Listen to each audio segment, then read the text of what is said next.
Well, hi, everybody. I hope you can hear me, and I hope this is going to be a fun Zoom. Thank you for Zooming in today. We're going to look at birding basics and beyond. It's also known as Birding 101. 101. It's going to be it's really a privilege to talk to such a great group, and we're recording this to go on to Zoom. So I don't know how many people will watch it in the future, but certainly I thank you for Zooming in today. We're going to have some fun. We're going to talk about quite a few things, and we're going to share some interesting facts about birds and what we need to do. So we're going to take a look at this roadmap. It's pretty short, but we're going to cover a lot of information. We're going to talk about what kind of gear you need, how to identify birds, some safety tips, and of course, after you have this knowledge, you want to know where to find birds because you're going to get out. So I'm going to give you some places in the villages, and we're going to go through a tour. I'm going to show you lots of photographs, and we're going to also go beyond the villages. So we're going to look in Central Florida. And of course, I have a homework assignment for you. Actually, two homework assignments. And then I'm going to tell you why I think you should join a club. And I think we're going to have a lot of fun. So for better or worse, all the photos you're going to see today were taken by me. My passions are birding and photography. So this is a chance for me to show you some of my photos. You're actually, since you zoomed in, you're actually going to see these photos much clearer and brighter than the folks that actually attended our meeting yesterday. And we had about almost 100 people there. So I hope that you are able to enjoy this just as much as I think most of them did. So let's get going. So bird watching, birding, and twitching. Oh my gosh, what are these terms and why is it necessary? Well, it's not real critical, but there's a little nuance to them. So you'll hear people throw them around. So let's just talk about them real quickly. So this is if you were just bird watching, I would say that it's not really a hobby. You go to the park, you sit on a bench, you enjoy the birds. Maybe you don't know what they are. You may know a few, but you're not investing any amounts of time to learn about birds or do anything else. So bird is bird being a birder is what most of us in these clubs here in the villages think of ourselves as a birder. So basically, you've taken the time to make this a hobby. You have at least some minimal gear. You have a little knowledge. You may have a lot of knowledge actually, but you at least have some knowledge maybe of you can identify species or tell a little bit about their migration times and where they are. Now, being a twitcher is completely different. It's a really strange word. It's a whole different ballgame. But for a twitcher, the most important thing for that person is to compile a life list. Now, a life list is your whole lifetime, every species that you've seen. Not how many of each species, but every species that you've seen. And for a twitcher, they don't spare any expense. They have a suitcase ready. They get an alert. They run out the door, jump in the car, drive across the state or a couple states. Maybe they go to the airport, get on a flight from Florida to California just to see something. And these people really know a lot about birds. It is amazing the things that they know. And I want you to keep this word twitcher, even though it's a very strange word. Keep it in mind. I'm going to talk a little bit more about it later. So, what gear do you need? This is the first question. Is what I hear, and the second question is always, is it expensive? Well, I'm going to say to get started, no, it's not expensive. You don't need much. You just need to have a pair of binoculars and maybe a guidebook, a field guide. That's all you need. Now, let me make a little case for you so you can think about this and weigh it against some of your other hobbies. Do we have any golfers out there? Well, the last time I was in a pro shop to take a look at some new drivers, they were starting north of $500, even $600 and $700 for some of them. It's going to be a lot cheaper than that. Any antiquers out there? Man, that can get way out of hand. How about quilters and photographers? I can tell you buying a large camera is a lot more than the money that you're going to need to get started in birding. So now I think we're ready to talk about what gear you might need. So I'd recommend, as I just said, binoculars and a field guide. And by the way, sometimes we call binoculars bins, B-I-N-S, just slang, so you know it if you hear it. Mostly, you can see a lot of things on this slide, but I'm going to talk about adult binoculars mostly, and some of these other things I'll just mention in passing. So there's two very popular binoculars out there, not this brand necessarily, but two binoculars, and the way that they designate them is 8 by 42. That's the number 8x42, or 10x42. So 10 by 42s and 8 by 42s. The first number is the magnification. The second number is the distance on the lens, the far lens at the end of the binoculars. It's called the objective lens, and it's in millimeters. So it's the diameter 42. So you have 8 magnification and 10 magnification. So when you look at something far away and you have your 8 power magnification, it is going to enlarge it 8 times. If you look at something far away with 10 power binoculars, you're going to get a 10 times magnification. So which is right for you? Well, you just say, oh, well, that's a no-brainer. I'll take the 10s. I'll see much better. Well, not so fast. There's always trade-offs in life, and there's trade-offs in binoculars too, depending on what size magnification you decide you'd like. So if you just think about it, I know you can't see me at the moment, but just spread your arms wide, okay? And just think of that as the Nobody else has their cameras on. As your field of view, okay? So when you put the binoculars up, you're going to be able to see things in a tree that 100 yards away that are this wide. So you're going to be able to scan that whole area. Now, those are with the 8s. Now, bring your hands in about 6 inches on each side, and you're going to have what you would see with 10 power. So you're not going to have the same field of view. So unless you're very accurate in bringing the binoculars up, you won't probably see it. So let's also consider that the 10 powers are slightly bigger, and it would mean that if you have any little shake, they're a little heavier, so you probably would accentuate that, so it would be a little bit more. And so you have a choice to make. And just like in most families, I like the 8 powers. My wife likes the 10 powers. So whatever works for you, I would say that the 8 powers are slightly more popular. So if you want to do that. And then I would recommend that you get a field guide.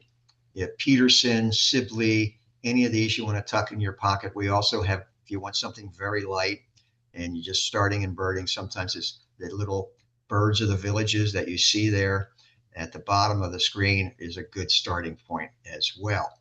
Now, as you get these binoculars, I get a question often that, hey, I have an old pair of binoculars that was passed down to me. They're about 25 years old, maybe even older. Should I just use those? Well, sure, try them to start with, but what I think you'll find is that they're not as easy to focus. They're not as sharp. They don't let in as much light as all the new binoculars do. And they are just amazing what they can do. Now, what does it take to get into the market for a new pair of binoculars? And I don't recommend you run down to Walmart or Target or somewhere and buy the one right off the shelf for $29.99. You're going to be disappointed. Think about the range. And remember, it's a hobby now. Think about the range of about 140 to 180 as entry-level binoculars for you. And I think you are going to be amazed at them. So when you get on our next walk, come on out and we'll show them to you. But I think you'll be happy with those. Okay, well, it's time to look at the key factors of identifying birds. There's 5 key factors. So let's take a look at those. Here they are, 3 of them to start with. Size and shape, that's 2, and color patterns, that's 3. Try to keep in mind now size and shape and color patterns, and the other 2 are behavior and habitat. So let's just try to remember uh, these 5 as we move on, and we're going to try to put them to use right now. Size, shape, color patterns, behavior, and habitat. So this bird's a very common bird here in the villages and throughout a lot of Florida, depending on where you're zooming in from or watching this on YouTube. And I think that most of you probably know it's called a sandhill crane. But just bear with me and let's just do this to illustrate how to use these 5 elements. So the size, yes, it's very large. It's almost 4 feet. The shape, you can see long neck, long legs, large body. The color, it's got a red crown on its head. It's gray and white, and the legs are black. The behavior, it's standing up, and it's extending its head upward. And you're going to have to take my word for it. It's got its bill is open, and it's making a very loud call. It's almost like a trumpet, and it is very loud. So that's the behavior. And the habitat you can see around it. It's a marshy area. It's actually standing on a nest. It's guarding one of its eggs that are in that nest. So what do you do with that information now? Now, unfortunately, you can't see me, but I've picked up the book from the previous slide that was the Peterson Field Guide. And if you're a little bit familiar with it, you can go right into it, zip up, take a look. You might have to page through page by page, and that's part of the learning process. But you're going to get to a page, and it's going to show you whooping cranes and sandhill cranes. And sure enough, if you look at that sandhill crane, it looks exactly like the one that you're seeing here. So those are the 5 elements. And that's the way they've been identifying birds from the beginning of time all the way, all the way through the 20th century. But we're living in the 21st century.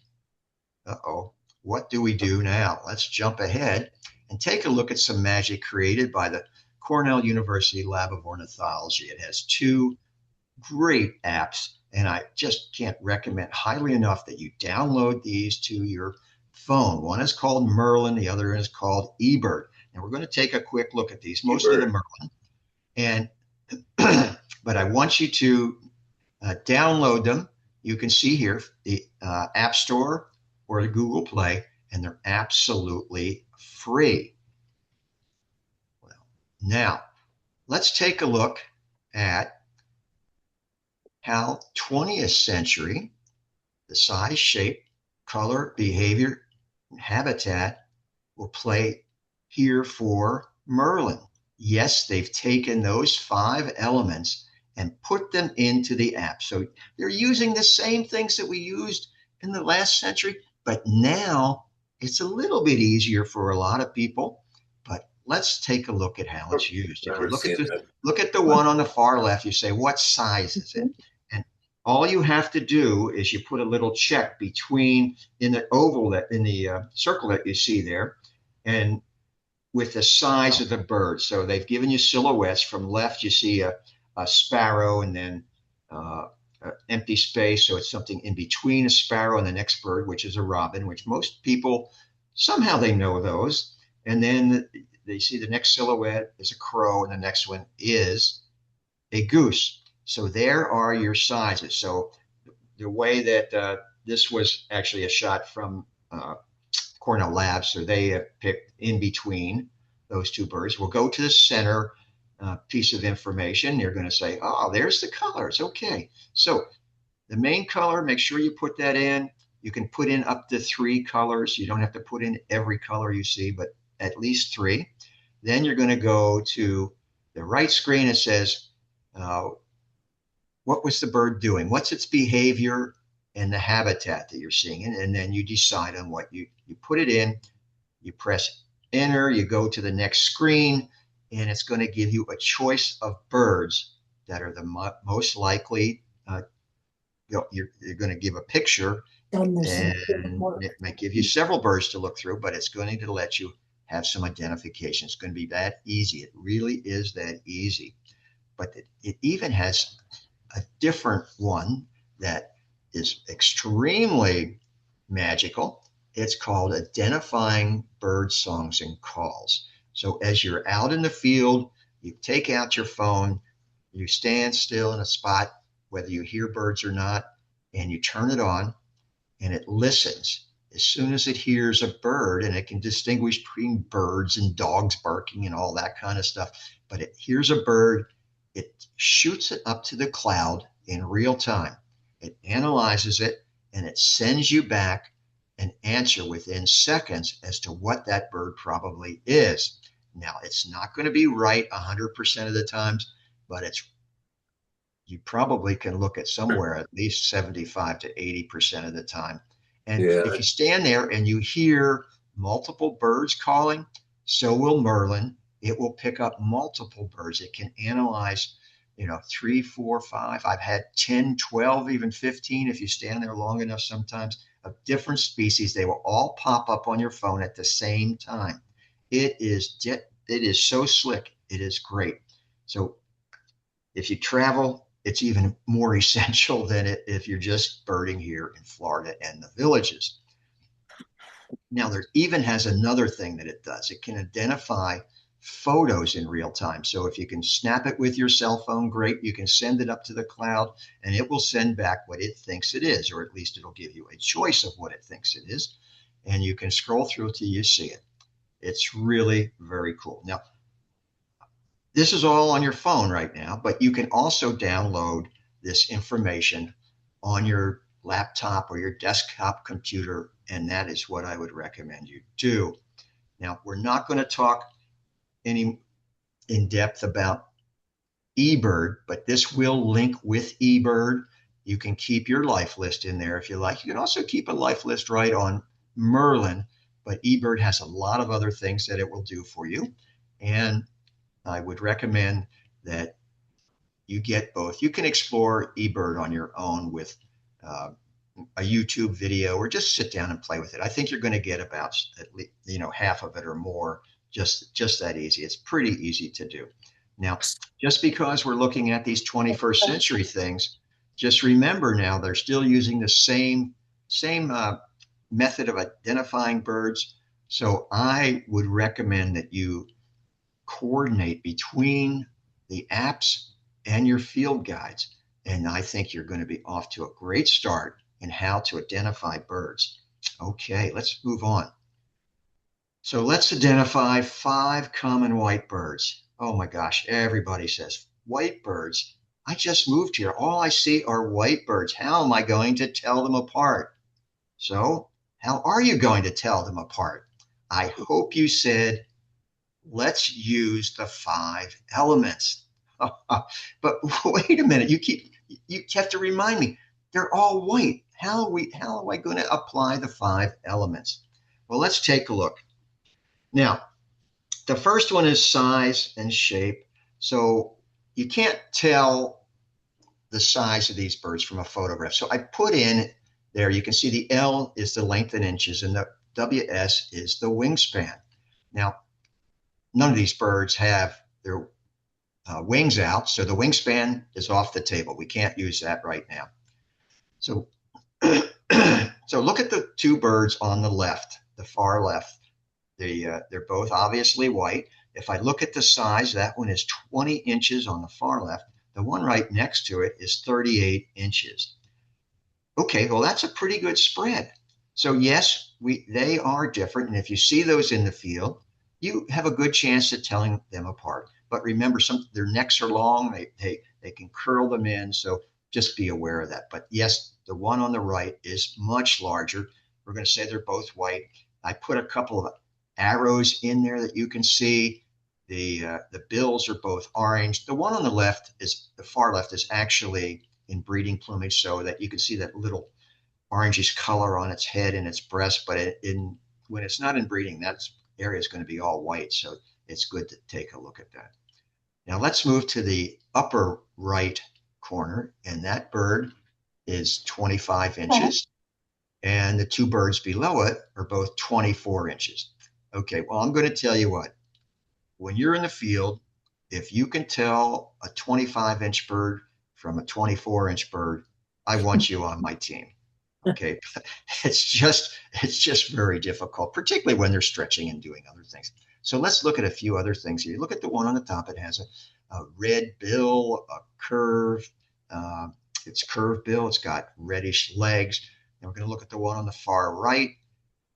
It has a two-tone bill, and if you look at the legs, they're sort of yellowish, greenish, olive color. You look at the one just to the left of that bird, you're going to see that it has a solid black bill. It's got just behind the bill, you're going to see all that yellow area. It's called the lores. And then down on the feet, you're going to see black legs. And this is a big giveaway. The next one, it's got yellow feet. So this is a really good identifier. A lot of birders call that golden slippers. So now what I'm going to do, and if you'd like to follow along, if you have your phone there, if maybe you've already downloaded Merlin, so you can go to Merlin, and maybe I'll go to Merlin. Okay, so you go to Merlin and you go to what's called step by step. I'm going to put that in. It's going to ask me where we are. We're going to say we're in the Villages. We're going to say, it's going to ask you what day it is. So since we're looking at it right now, I'm just going to select the same day. The next one is, now it's going to ask me the size and the shape. So I'm going to say that we're going to do all 5 birds at one time. So that's sort of what you would not do in the field. You just do one at a time. But I'm going to do all 5. We'll just shoot for broke here. So I'm going to put it in between, if you remember, between the crow and the goose. And I'm going to say next, and I'm going to go to the next page asking about the color patterns. I'm just going to select white as the one color. I can put in up to 3, but I'm just going to put in 1, and then I'm going to say what's the habitat and what's it doing. I'm going to say it's either swimming or wading, but it's in there. They're all looking for food. Even the one that you see on the far left, it's in the grass, but it's looking for food. But that may throw us off a bit, but let's see. It says go to next now. It's thinking, and the first one it pops up with, it's called a snowy egret. And sure enough, there's a picture, and I can see those golden slippers, those yellow feet. So now we know the name of that one bird with the golden slippers. It's called snowy egret. Now, they do give you 8 photos of this bird, so you could look at all of them if you're having trouble. But you could also have some other suggestions here that maybe your bird, since we didn't put in a lot, if you just scroll down a bit, the next bird comes up. It says a white ibis, and sure enough, there's one that has a red face, red legs, and a very curved bill. So now we have the top right one. We're going to go down again. This one says, so it says little blue heron, and it is bluish and purplish, but it's certainly not white. So what happened here? Did Merlin make a mistake? Well, I don't know. There's 8 photos of little blue herons here. I'm going to scroll over and see if any of the other photos help, maybe. Oh, and sure enough, the next one, number 2, it says little blue heron juvenile. So let's take a look very carefully. You can see that bill. Learn how to use this app. And it's very good. So I'm going to scroll down a bit more and see if there's any more of our birds here. I'm going to get down, down, down. And sure enough, there's that. It says great egret. It's a very large white bird. So now we have another bird, the 38-inch length bird. And then the only one we don't have is the cattle egret. And I would bet you $1 if you would do it separately, you would get it at the top of the list. But here you have to scroll down, and sure enough, it will come up with the far left. Oh, I said the name of it. I'm sorry. It's called a Western cattle egret. So, and it's got a very nice picture of that. So that's how you use that app. Okay. I know that maybe some of you were following along, but if you have a chance, you can go back and try this later as well. It's sort of fun to go in there. And remember, you're usually just going to be doing one bird at a time. So remember, apps and field guides are very good. If you go into your Peterson field guide, you're going to find all 5 of these white birds on exactly the same page with all these arrows.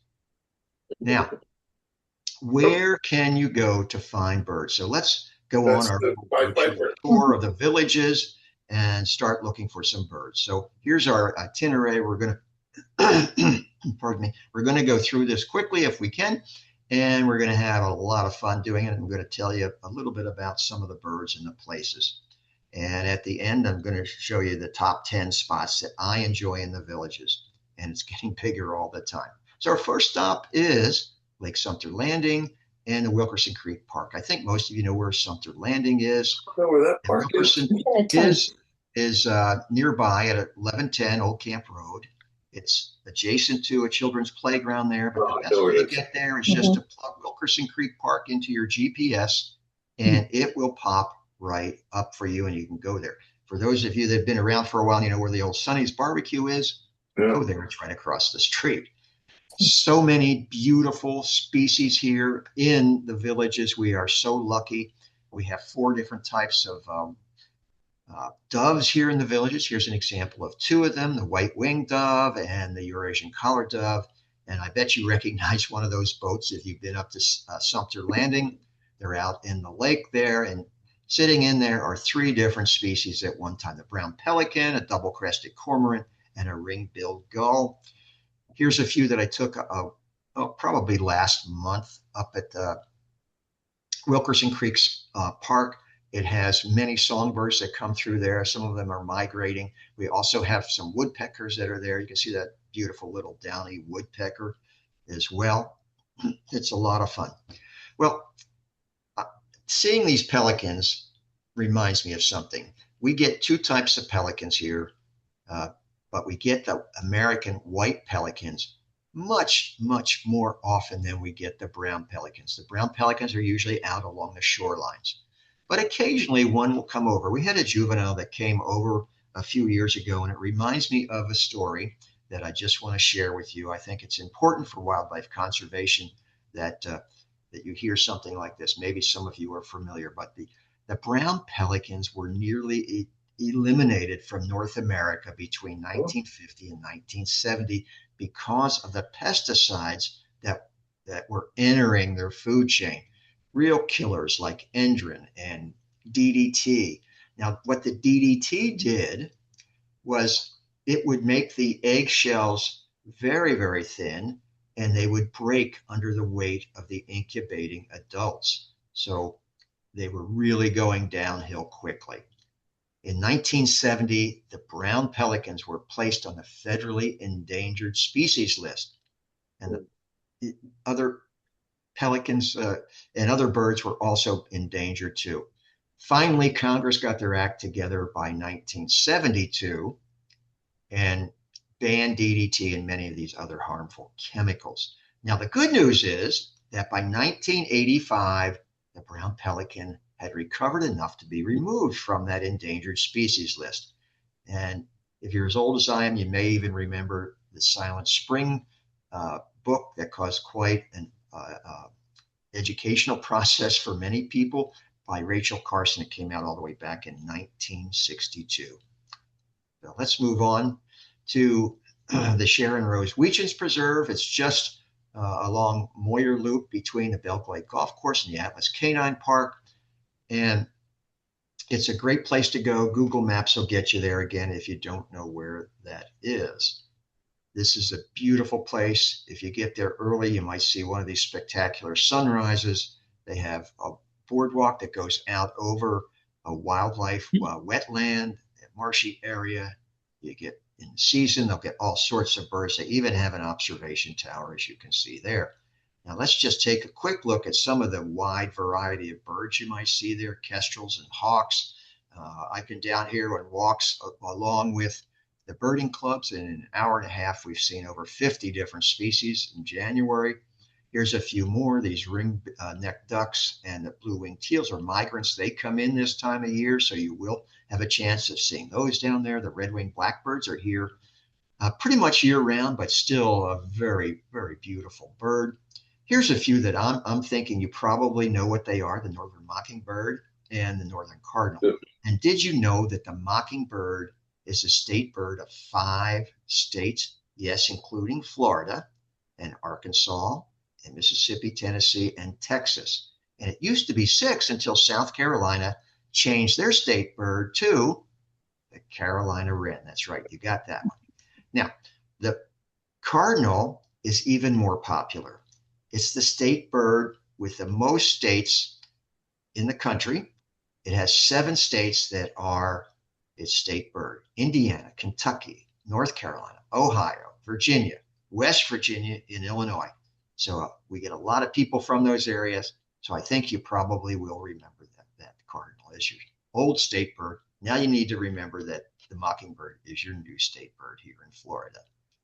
These ospreys are amazing. They're over so many ponds. They survive 95% of their diet by fishing. They are just great anglers. 1 in 4 dives in studies that they've come up successful.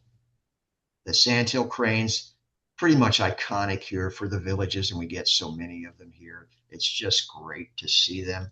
Here's some photos I took a few years ago. And this is the time of year right now and into January and maybe February. They do nest, and they build a nest here. These nests that you see, or where you see the birds out in this area, this is the area between the boardwalks. The boardwalk makes a U. This is right between them, so you have a really good chance of seeing these eggs. And actually, the ones you're looking at hatched out on February 3rd. They have an incubation period of approximately 30 days. So last year, maybe. Yeah, definitely. So if you look at inside the red circle, you're going to see a very small bird there. This is 1 day after hatching. And these birds can actually stand up in as little as 8 hours and leave the nest. 8 hours. So yes, that's what you call them. They don't go by the name of chick. We call them colts, as you can see there. And the baby sandhill cranes are named that because immediately after hatching, they can stand up. So it sort of reminded whoever named them that this was just like a horse's foal. Okay, so that's the sandhill crane, and this is like 2 days later. Look how big it's gotten already. And it's going to take it about 70 days to learn how to fly or fledge. It's also, the parents get it out into the grassland where they do most of their foraging. And you can see it in the upper right. It's got a small grub. Actually, the parent placed it in front of it. But that was good. So here we are. Let's go on to the next place called Hog-Eye Sink. This is probably, if it's not the top, it's at least the top 2 places that I enjoy here in the villages.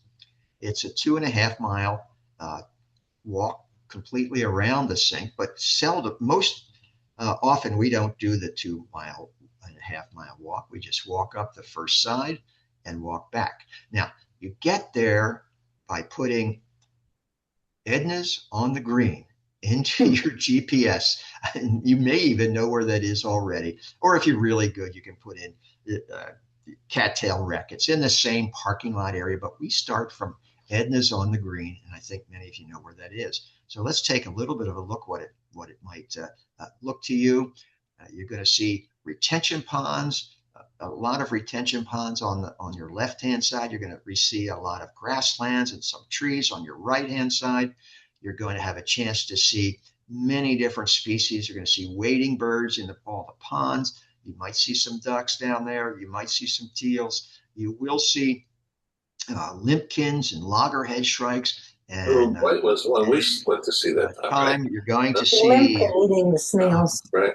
pied-billed grebes, and you're going to see all of these down there. They're just beautiful birds. You might even get a chance to see a swallowtail kite flying over in season. That's one of the really strange birds that we have here because they migrate to Florida in the summertime and they leave us in the wintertime and head to South America.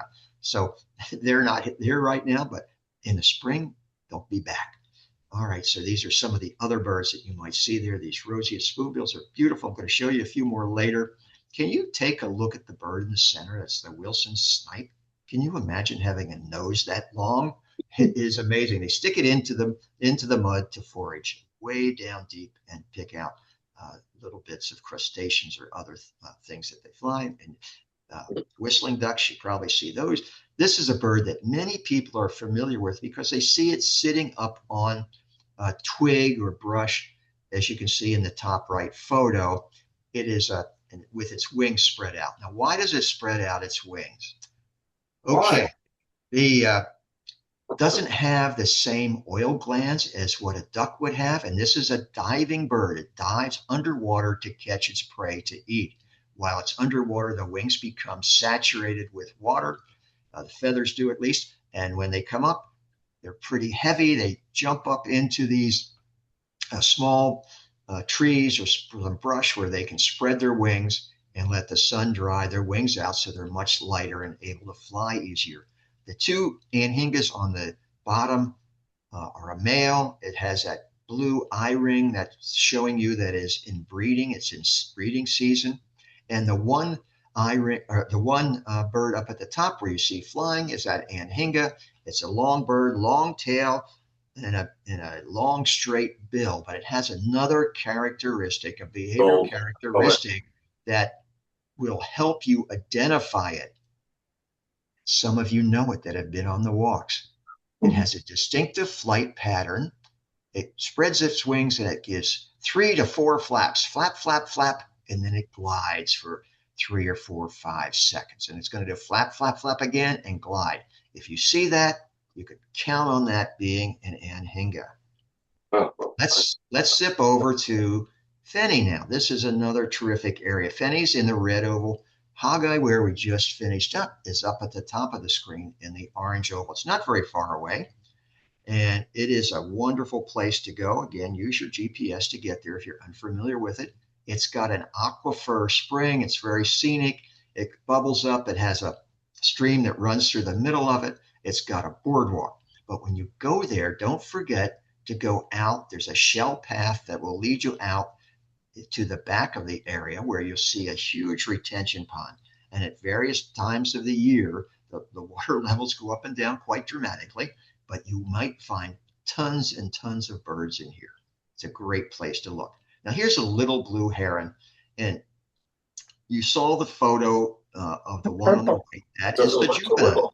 So that's the first year plumage. So that's what it's going to look like for a year. And then it's going to look like the one in the middle. Sometimes we call that pine, but it goes through a molting process where it's going to start to acquire those bluish and purplish feathers. They're absolutely gorgeous. That's my favorite look. So it's going to be like that for another year. And then by the third year, it's going to turn into the one that you see in the upper left-hand corner. That's the adult plumage of the little blue heron. You can see the blue, and you can see the purplish color there. So it's a beautiful species. Now, I did circle one down in the left. So when you come on a walk, you don't have to ask me this question because what's one on the far right? Dozens of other people have asked me this question already. So you don't need to ask me. They ask me, when do the little blue herons turn into great blue herons? Okay, that's a great blue heron in the red oval. Little blue herons will never turn into great blue herons. These are two separate species. So you have two different birds on your life list. Very easy.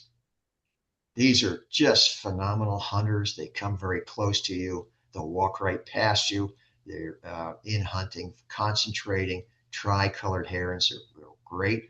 This is the pileated woodpeckers. Here's a pair. There's a male on the top and the female on the bottom. Here is the male. You can see that little red stripe just under, like on its chin there. That's the way the male looks. If it's white, you know it's a female. Now, the male does all the building of the nest. So they build an oblong nest. It's going to take a male about 3 to 6 weeks to build this nest. It's a beautiful process. At the end, they jump inside, they clean it out, they start throwing more and more chips out. And then when they're finished, the female has a very important role.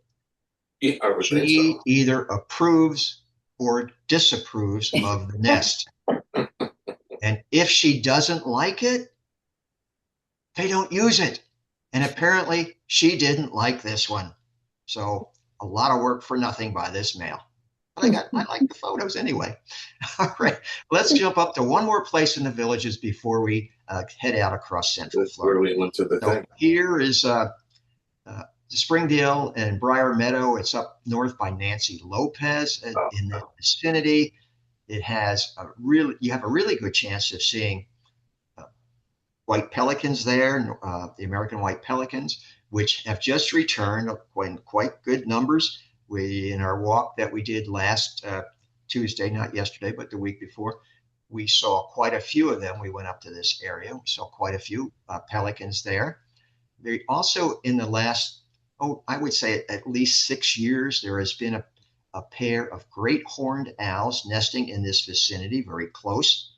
And so they use the same nest over and over again to do a little rehab. And then hopefully they're going to come back this year and have some owlets. They've had two owlets for the last few years. They're just gorgeous and so much fun to see. It is, they will be nesting there in February with those taking about 30 days to hatch, and then they will take some time. They'll do some branch crawling before they're able to fledge. One more thing up here, you probably have seen the bald eagles around. This is an area that we call the skinny nest if you look inside of that red oval on the power line towers. Now, unfortunately, due to loss of habitat, many eagles and ospreys and some other birds have taken up building their nests on man-made structures. So here is the skinny nest, and it's up there. I'm standing halfway between where we saw the owls and halfway up the hill there to this bald eagle. So they're very close. They're about 600, 700 yards apart, which is pretty unusual, but they're both in this area. Now, I'll just point out to you, I know that you recognize the eagle in the top left with the white head and the iconic white tail. Now, the one that you see in the middle is a juvenile eagle, and it's going to take that eagle many molts and 5 years to get that iconic white head and tail. Just a beautiful bird. And here's a close-up of the skinny nest, and you can see the eaglet being fed by the adult. It's fun. If you get up there, it's a wonderful area to explore. So let's get ready to go off campus. So birding is without a doubt one of the safest activities and hobbies that you can do here in the villages or outside of the villages. But you still need to always have a little common sense.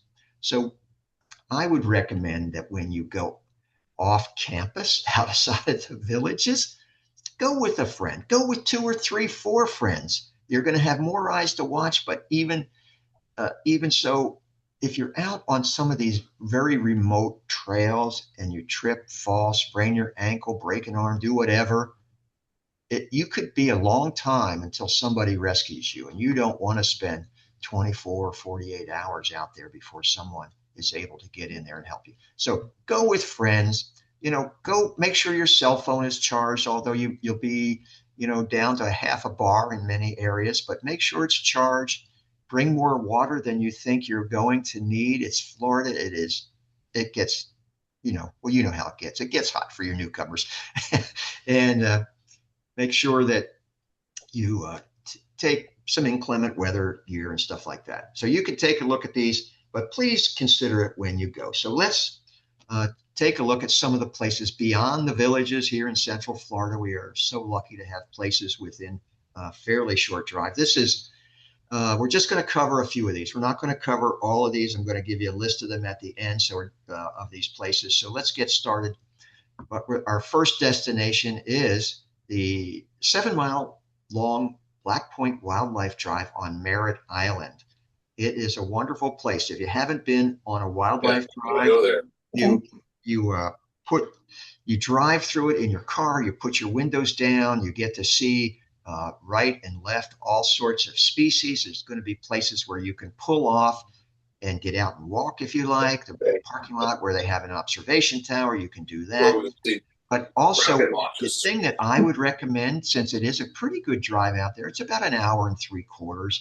I would recommend that you make some other stops. Maybe make a day of it. So on the way out, I like to stop at a place called uh, the Orlando Wetlands. It is a beautiful new place, just opened up a couple of years ago. The boardwalk goes on forever. It's 3, 4 times, maybe even more in distance than the one that we have on the Sharon Rose Weechians Preserve. It's a beautiful spot.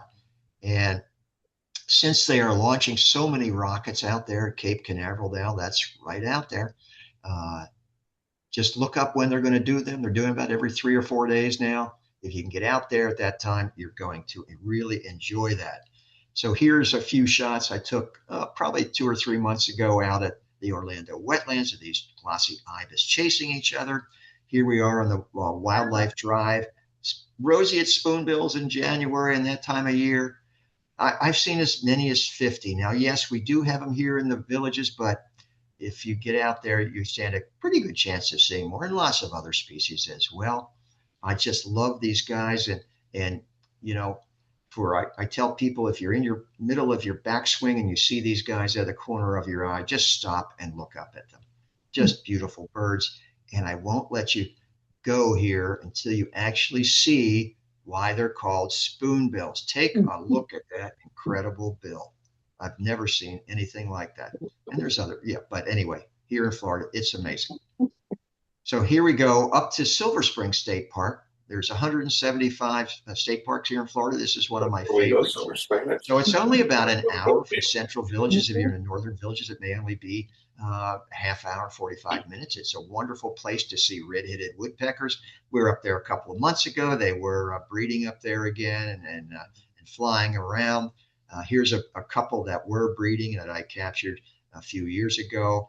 They're cleaning the nest out. They're using a hole. They're cavity nesters. That's called a cavity. And they're using somebody else's hole. They don't use their own. It looks like it could be a pileated woodpecker hole, that oblong shape. And here, look, it's one of the chicks. It's sticking its head out of the cavity nest, and it's being fed by the adult. Just an amazing process. Another great place to go is the Lake Apopka North Shore Wildlife Drive. It's an 11-mile drive, so it's even longer than the one out at Black Point. So this is a fun place to go. Just remember, it's open on Friday, Saturdays, Sundays, and national holidays. It's terrific. You're going to see a lot of birds down there. One of my favorites is the peregrine falcon. This is the fastest creature on Earth. It can dive up to 200 miles per hour. Yes, 200.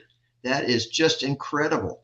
And it feeds on other birds. Can you imagine being hit from above by a peregrine falcon in its talons? It is amazing. So while we're down here at this area, I just wanted to give a shout out to the bird in the upper left-hand corner. It is a rescue bird by the Avian Reconditioning Center that's down in that area. They take in injured raptors and they try to nurse them back to be re-released into the wild. If that bird cannot be rehabilitated, it will be cared for the rest of its life, and they will take great care of it. Here's the last stop. We're going to go out to the Gulf. There's 3 stars there. We're going to stop at the one at the southernmost point, Fort DeSoto County Park. This is a very, very important place for migratory birds. It is their first stop or last stop going south as they migrate over the Caribbean to all the islands out there. Some go even to Central America, and some go all the way to South America. So they need to refuel here.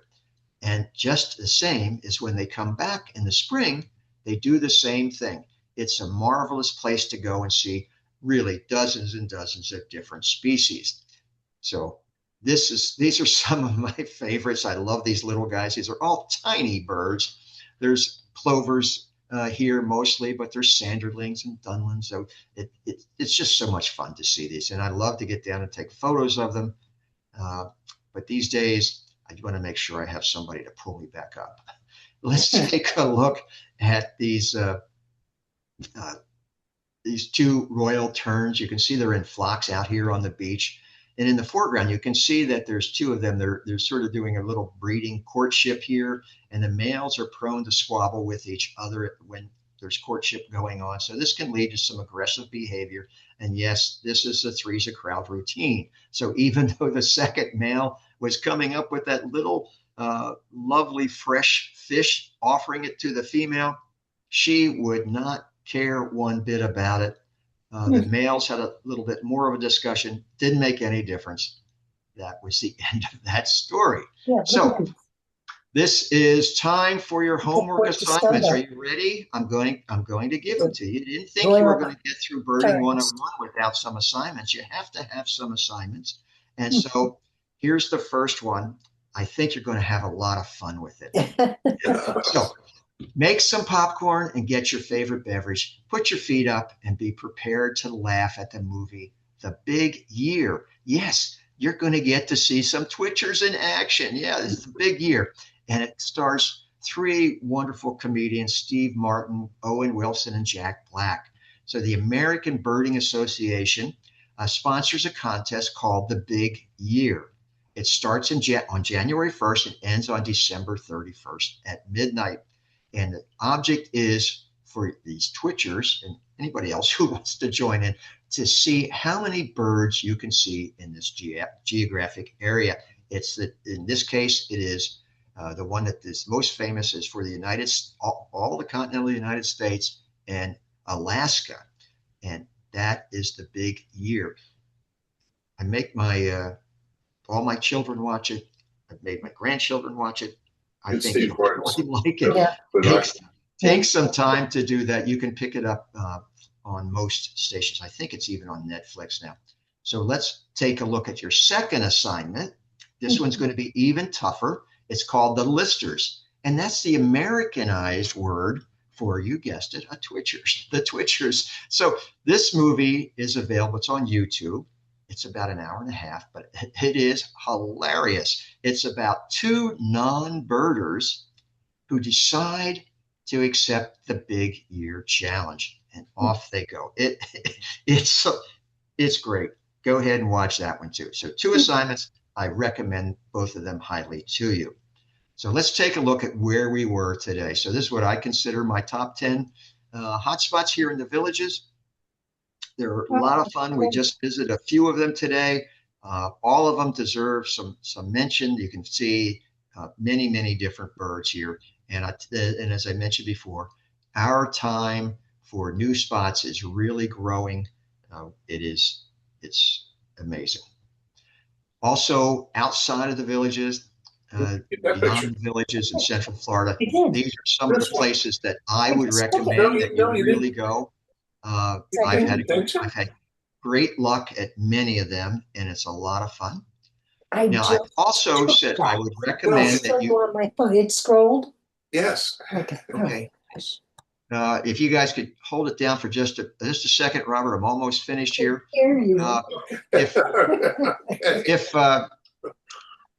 I'm glad you're laughing. The clubs here in the villages, there's two very, very excellent birding clubs. The Brownwood Birders, yes, that's the one that I'm president of, so I'll give that one the first plug. You can go if you come on our walks. We have weekly walks. You come out, you talk with other birders, you see what they're doing. They're very friendly. They'll be glad to help you. They'll be glad to show you their binoculars or how they identify birds. You walk along with us. We try to limit it to an hour, hour and a half, but most of the trails here in the villages are very flat, and you can turn around at any time, and that's a lot of fun. So it's at www.brownwoodbirders.com. I think you're going to be able to get there very easily. There's another bird club. I don't have their email address, but it is called the Village Birders. You can go up to their website. They do it a little bit different. The Brownwood Birders walk primarily at sites, trails within the villages. The Village Birders primarily walk trails outside of the villages. So we do sort of blend together. I belong to both clubs. I always recommend that you join both clubs, and you'll get a nice variety and meet lots of wonderful people. So here we are. I hope to see you out on the trail, and I hope that you enjoyed Birding Basics and Beyond Birding 101. Thank you very much. Thank you very much. Thank you, Stan. Don't Thank forget you. to turn off the recording, and then if anybody has questions, I I'm think going to you can work on that right now if I can figure out how to do it. So let's see. I think I'm out. No, Oh my goodness. It's still recording, I think. Oh, Oh, it is? Well, You should be able to go down to the either the bottom or top of your screen where it says record and stop recording. goodbye. because we're I still see it. seeing you. There it is. I'm going to leave. Thanks very much for Go ahead. coming Thank in. you. I hope everybody on YouTube, if you see this, I hope Thank you you, Stan. Bye-bye. You're welcome. Great to Thank see you, you. Stan. Thanks, Liz. Thanks for all your work. Bye-bye.